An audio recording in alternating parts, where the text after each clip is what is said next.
महर्षि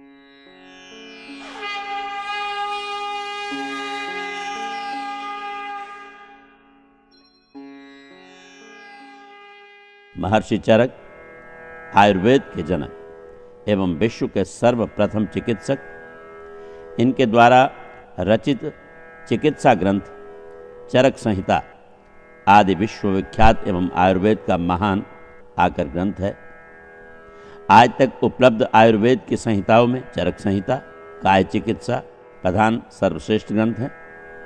महर्षि चरक ने आयुर्वेद को शाश्वत, अनादि और अनंत बताया है। आयुर्वेद सृष्टि के प्रारंभ से प्रलय काल तक रहेगा एवं नई सृष्टि सृजन के साथ पुनः प्रारंभ होगा। सोऽयमायुर्वेदः शाश्वतो निर्दिश्यते अनादित्वात् स्वभाव संसिद्ध लक्षणात्वात् भावस्वभाव नित्यत्वात्।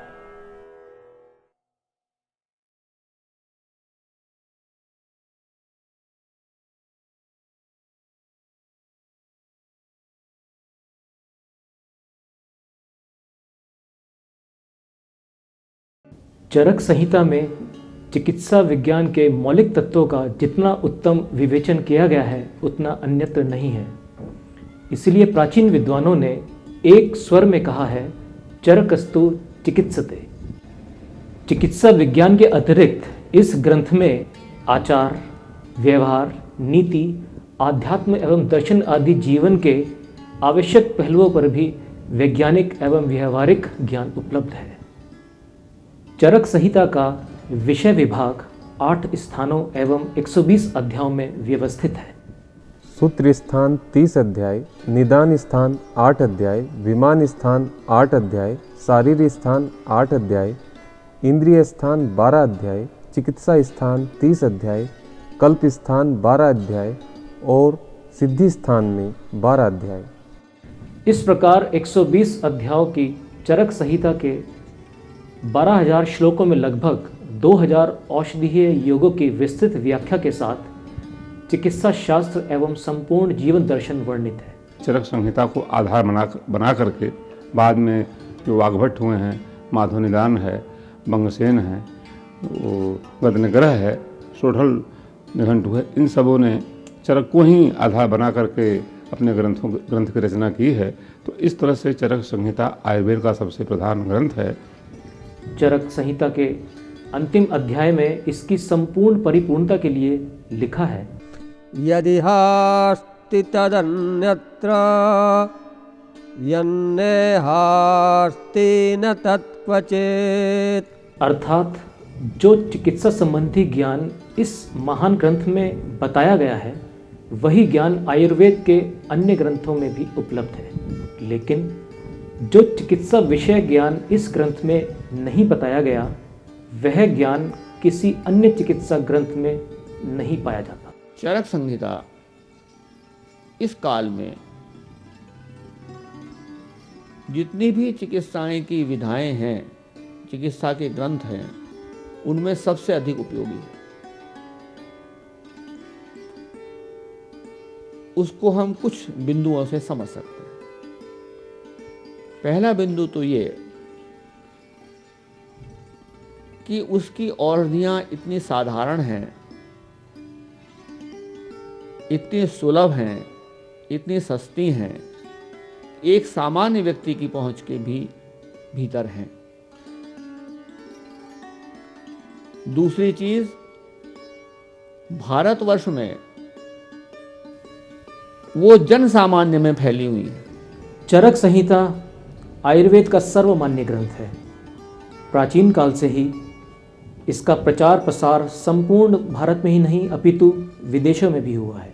8वीं शताब्दी में चरक संहिता का अरबी भाषा में अनुवाद हुआ था जो शरक इंडियनस के नाम से प्रचलित है। 10वीं शताब्दी में फारसी में इस ग्रंथ का अनुवाद हुआ जो फेहरिस्त नामक ग्रंथ के रूप में विख्यात है। संस्कृत के अतिरिक्त सभी भारतीय भाषाओं में इस आकर ग्रंथ के भाषांतर उपलब्ध हैं। इसकी अनेक टीकाएं लिखी गई और आज भी लिखी जा रही हैं। यह संहिता आज भी विचारकों को नई नई विचार सामग्री उपलब्ध करा रही है। आयुर्वेद ग्रंथों में सबसे अधिक टीकाएं चरक संहिता पर मिलती हैं। संस्कृत भाषा में 50 से अधिक टीकाओं के साथ प्रांतीय और विदेशी भाषाओं में के साथ साथ ढेरों हिंदी टीकाएं उपलब्ध हैं। ये इस संहिता की लोकप्रियता का स्वयं में परिचायक है। चरक संहिता की उपयोगिता एवं महत्व का वर्णन यदि शब्दों में किया जाए तो एक अन्य ग्रंथ की रचना स्वतः ही हो जाए। इस महान ग्रंथ के अध्ययन करने के उपरांत इसके महत्व का एहसास मात्र ही सुखद आनंद की अनुभूति प्रदान करता है। आधुनिक काल के चिकित्सा विज्ञान के विख्यात आचार्य प्रोफेसर ऑसलर इस ग्रंथ से इतना प्रभावित थे कि चरक के नाम पर न्यूयॉर्क अमेरिका में चरक क्लब की स्थापना सन 1898 ईस्वी में की, जहां पर महर्षि चरक का एक चित्र भी रखा गया। एक विदेशी वैज्ञानिक ने यहां तक कहा कि यदि चिकित्सा विज्ञान की सारी पुस्तकें नष्ट कर दी जाएं, तो भी अकेली चरक संहिता से सफलतापूर्वक रोगों का निवारण तथा स्वास्थ्य रक्षण किया जा सकता है। चरक संहिता के विधिवत अध्ययन से अनेक विषयों से परिचय ही नहीं बल्कि उनमें प्रौढ़ता भी प्राप्त की जा सकती है। इस ग्रंथ के एक एक सूत्र का विवेचन कर अनेक ग्रंथों का निर्माण किया जा सकता है। चरक संहिता की उपयोगिता और महत्ता के संबंध में इतना ही कहना पर्याप्त है कि जितनी टीकाएं गत 2000 वर्षों में इस ग्रंथ की हुई उतनी अन्य किसी ग्रंथ की नहीं हुई है। चरक संहिता में इसके अध्ययन से लाभ के विषय में भी स्पष्ट लिखा है। दीर्घमायुर्यशः स्वास्थ्यं त्रिवर्गं चापि पुष्पकलं सिद्धिं चानुक्तमां लोके प्राप्नोति विधिना पठन्। अर्थात इन 120 अध्यायों में कही गई संहिता का जो अध्ययन करता है वह दीर्घ आयु, यश, स्वास्थ्य, धर्म, अर्थ, काम को प्राप्त कर लेता है और संसार में उसकी बड़ी कीर्ति होती है। चरक संहिता में प्रत्येक अध्याय का प्रारंभ इति हस्मः भगवान आत्रेय, अर्थात जैसा कि भगवान आत्रेय ने कहा, और अध्याय के अंत में इत्यग्निवेश कृते तंत्रे चरक प्रतिसंस्कृते, अर्थात चरक द्वारा प्रतिसंस्कृत अग्निवेश तंत्र। अतः अनुमान किया जाता है कि महर्षि चरक ने अग्निवेश तंत्र को, जो उस समय सूत्र रूप में होगा जिसमें विषयों का वर्णन संक्षेप में किया गया होगा, उसका भाष्य करते हुए विषयों का विस्तार किया होगा, क्योंकि चरक संहिता में संस्कृता के कार्य को परिभाषित किया गया है। विस्तारयति लेशोक्तं संक्षिपत्यति विस्तरं संस्कर्ता कुरुते तंत्रं पुराणं च पुनर्नवम्।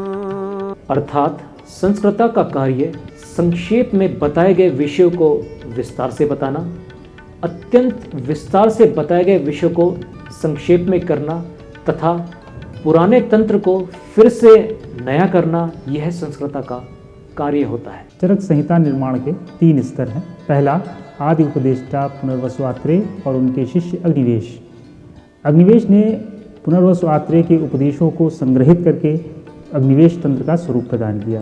दूसरा स्तर, चरक द्वारा उसका भाष्यात्मक प्रतिसंस्कार। तीसरा स्तर, दृढ़बल का, जिन्होंने 41 अध्याय जोड़कर उसे संपूर्ण संहिता का स्वरूप प्रदान किया। जैसा कि अध्याय के अंत में प्राप्त पुष्पिका से मालूम होता है, इति अग्निवेश कृते तंत्रे चरक प्रतिसंस्कृते अप्राप्ते दृढ़बल संपूर्ते। अप्राप्ते शब्द से कुछ विद्वान ऐसा मानते हैं कि ये अध्याय पहले से उसमें नहीं थे, जिन्हें दृढ़बल ने उन्हें जोड़कर पूरा किया, जबकि कुछ विद्वान, ज़्यादातर विद्वान ऐसा मानते हैं कि इनका स्वरूप पहले से ही संहिता में उपस्थित था, दृढ़बल, लेकिन कालक्रम से वो नष्ट हो गए, जिन्हें दृढ़बल ने जोड़कर संपूर्ण संहिता का स्वरूप प्रदान किया। अग्निवेश तंत्र के प्रतिसंस्कृता चरक कौन थे, इनका काल क्या था और कहाँ के रहने वाले थे, इस पर आज भी भ्रम की स्थिति कायम है। जहाँ तक चरक के काल को जानने का प्रयत्न किया गया, मूल रूप से इस पर कोई कार्य नहीं हुआ। इसके बारे में अभी तक कोई निर्णय नहीं हो पाया और न ही किसी ने उसको जानने का प्रयत्न किया। किसी ने ये भी जानने की कोशिश नहीं की कि चरक कौन थे, कहाँ के रहने वाले थे, कहाँ पर थे। और जो भी काल निर्णय यूरोपियंस ने किया, प्राय उन लोगों के काल निर्णय के आधार पर ही हमारी संहिताओं में भी काल निर्णय करने का प्रयत्न किया। चरक से किसी व्यक्ति विशेष को ग्रहण किया जाए या संप्रदाय विशेष को, अनेक प्रश्न इतिहासकारों के सामने निर्णय का विषय है। चरक कौन थे, इस संबंध में विचार करते हुए विभिन्न विद्वानों ने अनेक मत प्रस्तुत की। चरक कुषाण वंशीय राजा कनिष्क के राजवैद्य थे। चरक कृष्ण यजुर्वेद की एक शाखा का नाम है और इस संप्रदाय के लोग चरक कहलाते थे। अतः इस वैदिक शाखा से संबंध रखने वाला कोई व्यक्ति चरक संहिता का रचयिता होगा। अथर्ववेद की एक शाखा का नाम भी वैदचारण है। शायद उससे आयुर्वेद का विशेष संबंध हो और चारण से ही चरक की निष्पत्ति हो। कुछ लोग इसका संबंध बौद्धों की चारिका से जोड़ते हैं और इसका अर्थ भ्रमणशील करते हैं। कुछ विद्वानों का मत है इनका नाम कपिस्थल चरक था। इनका निवास स्थान पंचनद प्रदेश में इरावती और चंद्रभागा नदियों के बीच में स्थित कपिस्थल नामक ग्राम में था। यह गोत्र प्रवर्तक ऋषि थे।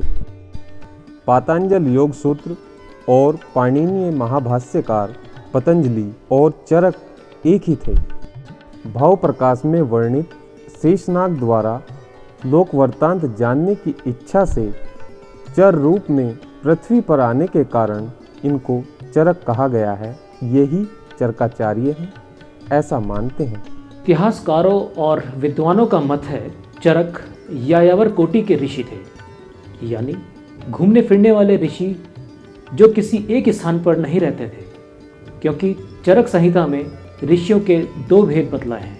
पहला शालीन जो कुटिया बनाकर रहते थे, दूसरा यायावर जो घूमने फिरने वाले ऋषि होते थे। अतः विद्वानों ने अनुमान किया कि चरक भी यायावर कोटि के ऋषि रहे होंगे और उनका अधिकतर समय भारत के पश्चिमोत्तर भाग में व्यतीत हुआ होगा, यानी भारत के पश्चिमोत्तर भाग में ही उनका रहने का स्थान होगा। चरक कौन थे, कहाँ के रहने वाले थे, इस विषय पर अनेक विद्वानों ने अपने मत प्रस्तुत किए हैं, लेकिन कोई भी निश्चित निष्कर्ष पर पहुँचते दिखाई नहीं देते। अधिकांश विद्वान चरक को यायावर प्रकृति का एक भ्रमणशील आचार्य मानते हैं। चरक संहिता के अतिरिक्त कहीं भी चरक किसी भी ऋषि परिषद में भाग लेते नहीं दिखाई देते, न ही किसी स्थान पर भ्रमण करते दिखाई देते हैं। इसलिए चरक को भ्रमणशील यायावर कोटि का आचार्य मानना उचित प्रतीत नहीं होता। सामाजिक तथा धार्मिक आदि परिस्थितियों के जो संकेत चरक संहिता में मिले, उसके अनुसार इतिहासकारों और विद्वानों ने अनुमान लगाया कि चरक शुंग काल यानी 200 वर्ष ईसा पूर्व या फिर मौर्य और शुंग काल की संधि रेखा पर यानी 300 वर्ष ईसा पूर्व रहे हों। अभी लेते हैं एक छोटा सा विराम। विराम के बाद आपका फिर से स्वागत है। अग्निवेश तंत्र के प्रति संस्कृता चरक के अस्तित्व पर छाए कुहासे को दूर करने के लिए अभी हाल में किए गए अनुसंधान से हिमालय की ऊंची दुर्गम चोटी पर वह स्थान खोज लिया गया जहां पर रहकर महर्षि चरक ने आदि विश्वविख्यात चिकित्सा ग्रंथ चरक संहिता की रचना की थी। और साथ ही इस अनुसंधान से ऐसे नए गहन तथ्य और प्रमाण सामने आए जो अब तक प्रचलित सभी मतों का खंडन करते हैं। आइए जानते हैं कैसे हुई चरक जन्मस्थली की खोज। देवताओं और ऋषि मुनियों की भूमि है उत्तराखंड। इस देवभूमि में अनेक ऋषि मुनियों ने तपस्या में लीन होकर ग्रंथों एवं पुराणों की रचना की है। उत्तराखंड, हिमालय अनेक प्रकार की दिव्यौषधियों का भंडार है। विश्व की सबसे प्राचीन चिकित्सा पद्धति एवं भारत की सांस्कृतिक धरोहर आयुर्वेद का उद्गम भी इसी देवात्मा हिमालय में हुआ है। पौराणिक ग्रंथों में इसके अनेक प्रमाण विद्यमान हैं। आयुर्वेद के ऐसे ही गहन तथ्यों और विषयों पर आधारित